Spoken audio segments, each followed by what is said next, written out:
बात है 1896-97 जब पुणे में प्लेग की महामारी ने कोहराम मचा रखा था। लोग डरे हुए थे, हर तरफ दुख और डर का माहौल था।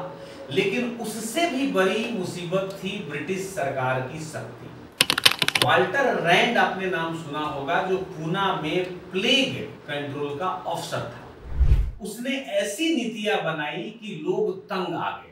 ब्रिटिश सैनिक घरों में घुस जाते थे, लोगों का सामान तोड़ देते थे, लोगों से जबरदस्ती करते थे, उनको कैंप में लेकर चले जाते थे। यहाँ तक कि भारतीय धार्मिक अस्मिता, जिसमें मंदिर को तोड़ देते थे, मूर्तियों को क्षति पहुंचा देते थे, ये सारे कारनामे करते थे।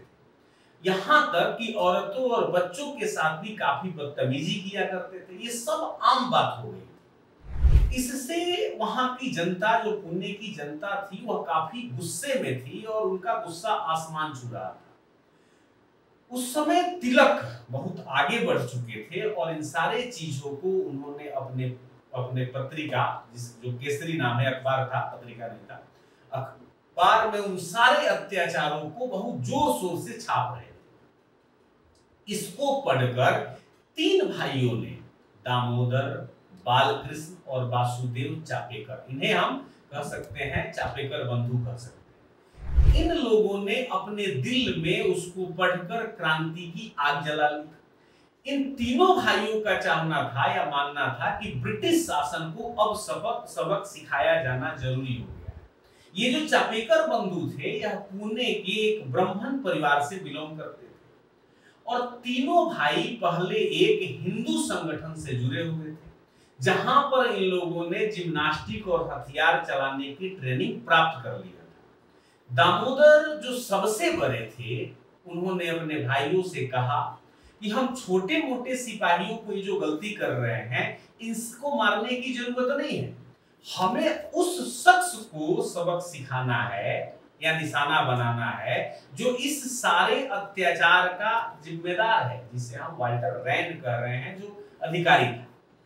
उन लोगों ने प्लान बनाया कि 22 जून 1897 को हम हमला करेंगे। उस दिन क्वीन विक्टोरिया की ताजपोशी का 60वीं सालगिरह का जश्न था। रैंड गणेश खिंड, जो जगह का नाम है गणेश खिंड, रैंड गणेश खिंड के गवर्नमेंट हाउस में जश्न मनाने के लिए गया था। चापेकर बंधुओं ने सोचा कि इससे बढ़िया मौका कुछ हो नहीं सकता। रैंड अपनी गाड़ी में था, उसके पीछे लेफ्टिनेंट आर्यस्ट और उसकी पत्नी थे, जो दूसरे गाड़ी में थे। दामोदर चापेकर ने अंधेरे में निशाना साधा और गोली चलाई, लेकिन गलती से आर्यस्ट जो था, उसको गोली लग गई। आर्यस्ट उसी वक्त मर गया। फिर जो बालकृष्ण से, जो दूसरे व्यक्ति थे, उनके भाई थे, बालकृष्ण ने दूसरे गाड़ी पर गोली चलाई, जिसमें रैंड बैठा हुआ था। रैंड को गोली लग गई और रैंड तड़पने लगा। चापेकर बंधु रात के अंधेरे में गायब हो गए। उन्होंने अपने हथियार एक नाले में फेंक दिए, जो अगले दिन सुबह पुलिस को मिल गए। रैंड अस्पताल चला गया था, लेकिन 3 जुलाई को उसकी मौत हो गई। यह खबर पूरे भारत में फैल गया और ब्रिटिश सरकार के होश फाख्ता हो गए। ब्रिटिश सरकार ने तुरंत 20,000 रुपए का इन लोगों पर इनाम का ऐलान कर दिया। पुणे पूरी तरह से पुलिस छावनी में बदल गई। तिलक और कुछ और जो बड़े नेता थे वहां पर, उन पर काफी शक किया गया, क्योंकि केसरी अखबार में उन्होंने ब्रिटिश के अत्याचारों को लिखा था, उजागर किया था, लोगों तक पहुंचाया था। अक्टूबर 1897 में एक मुखबिर, हमारे यहाँ मुखबिरों की कमी नहीं रही, गणेश द्रविड़ उसका नाम था, उसने दामोदर का नाम बताया और उन्हें अंग्रेजों ने पकड़ लिया। दूसरे उनके भाई बालकृष्ण चापेकर थे, जो हैदराबाद भाग गए, लेकिन जनवरी 1899 में वो भी पकड़ लिए।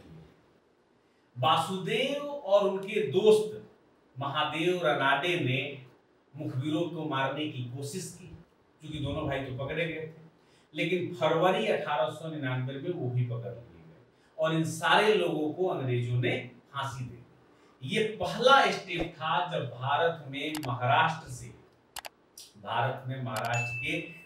से क्रांति की चिंगारी उठी, जो धीरे धीरे बंगाल, पंजाब और देश के अन्य हिस्सों में पहुंच गई और एक क्रांतिकारी गतिविधि ने बड़ा अपना जाल फैला।